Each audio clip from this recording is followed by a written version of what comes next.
इस बात में तो कोई शक नहीं कि इस दुनिया में जो भी इंसान आया है उसको एक ना एक दिन मरना जरूर है। सिर्फ इंसान ही नहीं बल्कि कोई भी जानदार हो, देर से ही सही लेकिन सबको यहाँ से जाना पड़ेगा। क्या कभी ऐसा मुमकिन हो पाएगा कि इंसान या कोई भी जानदार मौत को धोखा दे सके?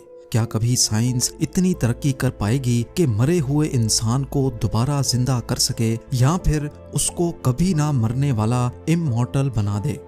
आपको ये जानकर हैरत होगी कि अमेरिका की एक कंपनी ऑलरेडी इस प्रोजेक्ट पर काम कर रही है, यानी मौत को धोखा देने वाले फॉर्मूले पर बड़ी तेजी से काम किया जा रहा है। ज़ेम टीवी की वीडियोस में एक बार फिर से खुशामदीद। नाजरीन, जिस तरह एयरप्लेन की डिजाइनिंग को एरोनॉटिक्स कहा जाता है, इलेक्ट्रॉनिक डिवाइसेस की डिजाइनिंग को इलेक्ट्रॉनिक्स और रोबोट्स की डिजाइनिंग को रोबोटिक्स, इसी तरह इंसान की डेड बॉडी को प्रिजर्व करके इस उम्मीद से कि इसको दोबारा जिंदा किया जाएगा, इस फील्ड को क्रायोनिक्स कहा जाता है।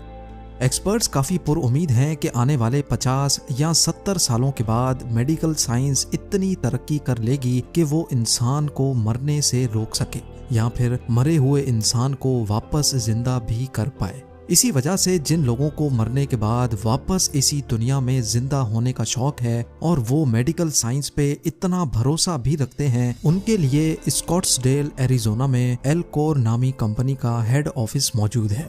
बाहर से देखने पर यह ऑफिस किसी आम ऑफिस की तरह ही लगता है, लेकिन बिल्डिंग के सेंटर में एक अजीबो गरीब मंजर देखा जा सकता है। धुएं छोड़ते हुए स्टेनलेस स्टील के इन बड़े बड़े कंटेनर्स में लगभग 300 लोगों की डेड बॉडीज मौजूद हैं और 33 पेट एनिमल्स को भी यहाँ दोबारा जिंदा होने की उम्मीद में फ्रीज किया गया है। यहाँ इंसान की मौत को उस अंदाज से नहीं देखा जाता जैसे हम देखते हैं, बल्कि एल्कोर की टीम का मानना है कि ये लोग भी नॉर्मल इंसान हैं, बस उनका दिल नहीं धड़कता और वो एक लंबे अरसे तक चुपचाप सो रहे हैं। इसके अलावा इनकी बॉडी का हर एक पार्ट बिल्कुल परफेक्ट कंडीशन में है। हम ये भी कह सकते हैं कि इन 300 लोगों के लिए वक्त अगली कई दहाइयों के लिए रुक गया है। 70 सालों के बाद अगर वाकई मेडिकल साइंस इनको जिंदा करने में कामयाब हो गई तो ये अपने फ्यूचर में वापस जिंदा किए जाएंगे, जैसा कि टाइम मशीन या टाइम ट्रेवल जैसी साइंस फिक्शन मूवीज में देखा जाता है।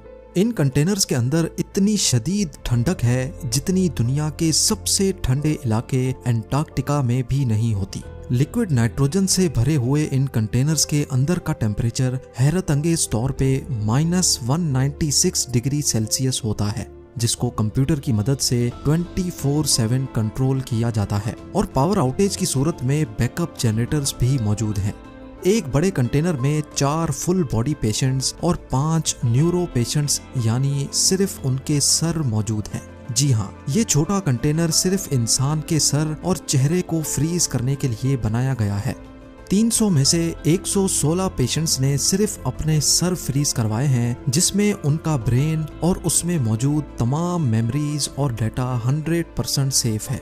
क्रायोनिक्स रिसर्चर्स का मानना है कि जब इनको वापस जिंदा किया जाएगा तो इनका सिर्फ फेस और ब्रेन इनका अपना होगा, जबकि इनके बकाया बॉडी पार्ट्स आर्टिफिशियल होंगे। इनको अपने मरने से पहले की तमाम चीजें अच्छी तरह याद होंगी और वो अपने ब्रेन को वैसे ही इस्तेमाल कर पाएंगे जैसा एक नॉर्मल इंसान करता है। इनकी आर्टिफिशियल बॉडी इनके अपने ब्रेन से सिग्नल भी रिसीव करेगी और इनका आर्टिफिशियल हार्ट वैसे ही ब्लड को पंप करेगा जैसे असली दिल करता है। लेकिन सवाल ये है कि ये सब मुमकिन कैसे होगा? क्रायोनिक्स इतना सिंपल भी नहीं है जितना हमें नजर आ रहा है। सिर्फ लिक्विड नाइट्रोजन में बॉडी को डाल देने से काम नहीं चलेगा, बल्कि ये एक फुल प्रोसेस है और बहुत कॉस्टली भी। फुल बॉडी को 50 सालों के लिए क्रायो प्रोटेक्ट करवाने के लिए $2,20,000 यानी तकरीबन 1,65,00,000 रुपए लगते हैं, और अगर किसी को सिर्फ अपना सर क्रायो प्रोटेक्ट करवाना हो तो उसके $80,000 अपने मरने से पहले ही पे करने पड़ते हैं, जो तकरीबन 60 लाख रुपए बनते हैं। कंडीशंस एक्सेप्ट करने के बाद जब सारी डॉक्यूमेंटेशन कंप्लीट हो जाती है तो अब पेशेंट का नाम एल्कोर की वेटिंग लिस्ट में शामिल कर लिया जाता है।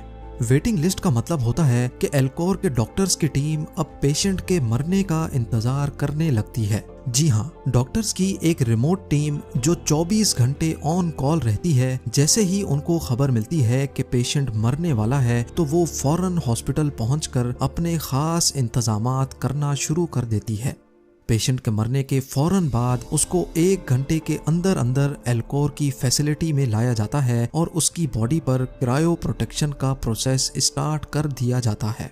एक्सपर्ट्स का मानना है कि मरने के बाद जितना जल्दी उस पर प्रोसेस स्टार्ट किया जाएगा उतना ही उसके दोबारा जिंदा होने के चांसेस बढ़ जाते हैं। लेकिन आखिर वो कौन सा प्रोसेस है जो दोबारा जिंदा करने के लिए बहुत इम्पोर्टेंट है?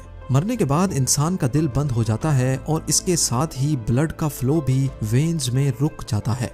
जब बॉडी के डिफरेंट पार्ट्स तक ब्लड की सप्लाई नहीं पहुंचती तो एक एक करके ये पार्ट्स भी फेल होना स्टार्ट हो जाते हैं। मरने के बाद से लेकर क्रायो प्रोटेक्शन का प्रोसेस स्टार्ट होने तक पेशेंट के अंदर ब्लड का फ्लो लाजमी रखना होता है ताकि ब्रेन और ऑर्गन्स तक ब्लड पहुंचता रहे। इसके लिए पेशेंट की चेस्ट पर एक मैकेनिकल पंप लगाया जाता है जो आर्टिफिशियली उसके ब्लड को बॉडी पार्ट्स तक पंप करता रहता है। लेकिन मामला यहाँ खत्म नहीं होता। इसके बाद ऑपरेटिंग रूम में स्टार्ट होता है असल एक्शन।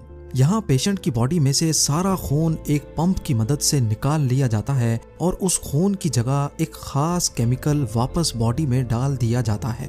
यहाँ ये समझना जरूरी है कि इंसान की बॉडी में 60% पानी होता है। अगर इसको ऐसे ही लिक्विड नाइट्रोजन में डाल दिया जाएगा तो बॉडी के सेल्स के अंदर का पानी क्रिस्टल बन जाएगा, जिसकी वजह से बॉडी सेल्स टूट जाएंगे और फिर वो किसी भी सूरत वापस रिपेयर नहीं हो सकते। एल्कोर के डॉक्टर्स का मानना है कि पेशेंट के ऑर्गन्स को सही सलामत रखने के लिए इसकी वेन्स में एंटी फ्रीज लिक्विड डाला जाता है और फिर बॉडी के टेम्परेचर को आहिस्ता आहिस्ता ड्रॉप किया जाता है। नॉर्मल पानी का फ्रीजिंग पॉइंट जहां 0 डिग्री सेल्सियस होता है, वहीं एंटी फ्रीज लिक्विड का -100 डिग्री सेल्सियस होता है। इसका फायदा यह है कि जब बॉडी का टेम्परेचर ड्रॉप हो रहा होता है तो ऑर्गन्स इस खास एंटी फ्रीज लिक्विड से पहले ही फ्रीज हो जाते हैं। बॉडी का टेम्परेचर ड्रॉप होते होते एक पॉइंट ऐसा आता है जब बॉडी किसी शीशे की तरह पत्थर बन जाती है और इस पॉइंट पे बॉडी को उठाकर लिक्विड नाइट्रोजन टैंक में डाल दिया जाता है, जहां -196 डिग्री सेल्सियस में वो हमेशा हमेशा के लिए भी प्रिजर्व रह सकती है। पूरी बॉडी को क्रायो प्रोटेक्ट करने के लिए डॉक्टर्स की टीम को 12 घंटे लगते हैं, जबकि जिन पेशेंट्स ने सिर्फ अपने सर को प्रिजर्व करने का ऑप्शन चूज किया होता है उसमें डॉक्टर्स को 6 घंटे का प्रोसीजर करना पड़ता है। ब्रेन को क्रायो प्रोटेक्ट करने के बाद उसको भी कंटेनर में डालकर नाइट्रोजन टैंक में रख दिया जाता है। धुएं छोड़ते हुए इन कंटेनर्स के बराबर से गुजरते हुए ऐसा लगता है जैसे आप किसी ग्रेव यार्ड से गुजर रहे हों। ये यकीन करना काफी मुश्किल है कि न्यू टेक्नोलॉजी की मदद से शायद इनको एक बार फिर से जिंदा किया जाएगा।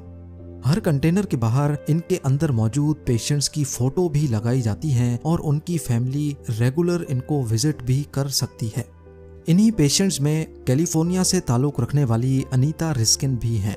अनीता को बॉडी के डिफरेंट पार्ट्स में कैंसर था और उनको पता था कि वो अब ज्यादा अरसे तक जिंदा नहीं रह सकती। इसी वजह से उन्होंने खुद को दोबारा जिंदा करने की उम्मीद में जीते जी अपने आप को एल्कोर में रजिस्टर करवा लिया। अनीता की जिंदगी के आखिरी दिनों में उन्होंने कई टीवी इंटरव्यूज भी दिए और हत्ता के अपने ऊपर होने वाले क्रायोनिक्स प्रोसीजर को भी शूट करने की परमिशन दी। अनीता के हस्बैंड, जो कि आखिरी सांस तक अपनी बीवी का साथ देते रहे, उन्होंने भी खुद को क्रायोनिक्स के हवाले करने का फैसला किया है, इस उम्मीद से कि आने वाले सालों में वो दोबारा अपने पार्टनर से इसी दुनिया में मिल सकें। नाज़रीन, क्रायोनिक्स का एक कॉन्सेप्ट हमने कैप्टन अमेरिका और स्टार वॉर्स जैसी साइंस फिक्शन मूवीज में देखा है, लेकिन क्या अब साइंस फिक्शन वाकई एक हकीकत में बदल रही है कि नहीं? इसके बारे में मुझे कमेंट सेक्शन में जरूर बताएं। उम्मीद है ज़ेम टीवी की ये वीडियो भी आप लोग भरपूर लाइक और शेयर करेंगे। आप लोगों के प्यार भरे कमेंट्स का बेहद शुक्रिया। मिलते हैं अगली शानदार वीडियो में।